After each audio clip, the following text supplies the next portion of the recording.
Now, across Scotland, there are around 60,000 people of the Muslim faith, many of whom will need a place to worship and pray. But are mosques as equally welcoming to women as they are to men? Well, a group of Muslim women say that it isn't always the case and have launched a campaign calling for equality and change. Scottish Mosques for All has been collecting the experiences of women up and down the country. They say although some mosques have welcomed women, many don't provide adequate spaces to pray or take their views into account. Sarah Dar launched the group after a bad experience.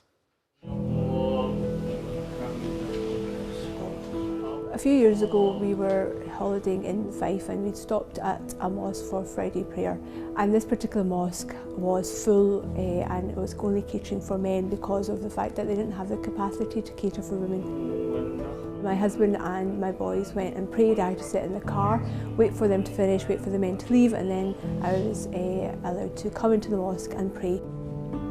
I felt a bit frustrated that this mosque had not taken into consideration that women may come to the mosque to pray, and if that was to happen, how would they deal with it?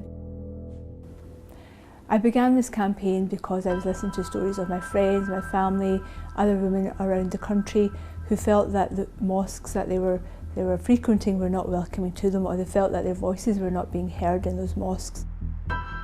Today we are at Arzialo Grand, which is in the heart of Pollokshields. It's a lovely small neighbourhood mosque which caters for women despite its small space. And this is Sarah and Shagufta, and they'll be talking to us about their experiences. I've kind of come to quite a lot of mosques where you're very well welcomed and included, and other mosques where you aren't at all, and children aren't, and females aren't, or there's a tiny little corner or a tiny little cupboard or no provision. I think this is a fantastic thing because not everybody's like me. I've come round that and just pray wherever I am. They need to accept that women and children are part of society, and they need to be very much part of the fabric of the mosque. So there are services for them, there's a place for them, there's a clean, warm place for them, there's activities for women and children, and it's very much seen as a family place and not just a male mosque with a women attachment.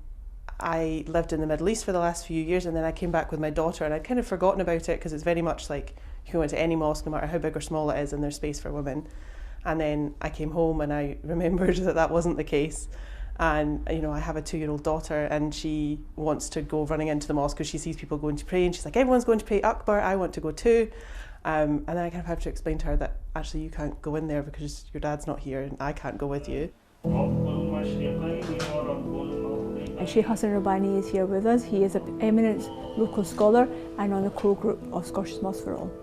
Sheikh, why is it important for mosques to be inclusive and welcoming of women? I just find that very odd that we have to question that in our times that we were living in. I think women are very important in our community, and their contribution, I think, far supersedes that of men, to be honest with you.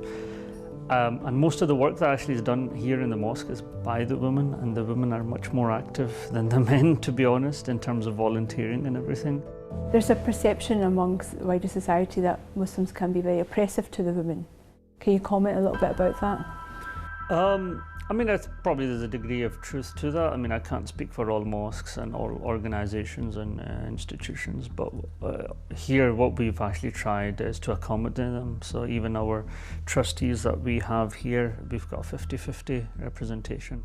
And we've seen that reflection in the women, the little young girls that have come. They are more confident when they come to the mosque, and they really engage in the different kind of events that actually we have. Women have been fighting for their rights for centuries in every sphere of society, whether that's in the workplace, whether that's at home, in religious institutes or not religious institutes. So Muslim women are just part of that revival, because even now, in this day and age, we are still fighting for our rights. Sarah Dar. So what are mosques doing to address this issue? We asked Omar Afzal from the Muslim Council of Scotland what he makes of the campaign. I think the first thing really to say is that there is already dozens of mosques across the country which do offer facilities and services for women. A quick look at Scottish Mosques for All's website actually confirms that point. The second thing really to say is that the majority of mosques in Scotland are actually converted buildings, which straight away puts a strain on the amount of space that they have and how that space can be allocated. And in a situation like that, the allocation would be based on priority, and the priority is given to men in some cases, simply because the congregational prayer is obligatory upon men and it's not obligatory upon women. That's not to say that there isn't more that mosques can be doing, and the Muslim Council of Scotland will be supporting mosques.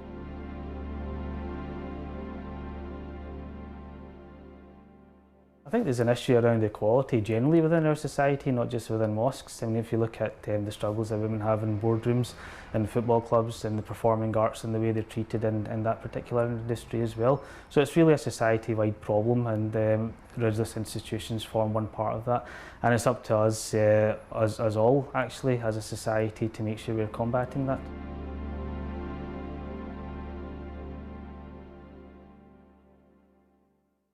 So the Muslim Council for Scotland ourselves, we have quite a diverse board. We've got women on our board as well, which straight away sets a benchmark for other organisations across the country.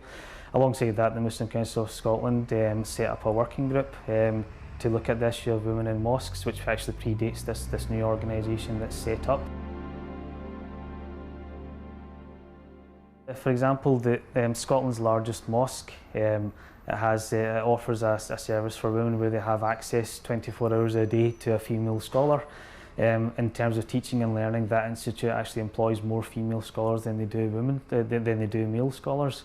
So things like that are a very positive step and a good way forward. Omar Afzal from the Muslim Council of Scotland.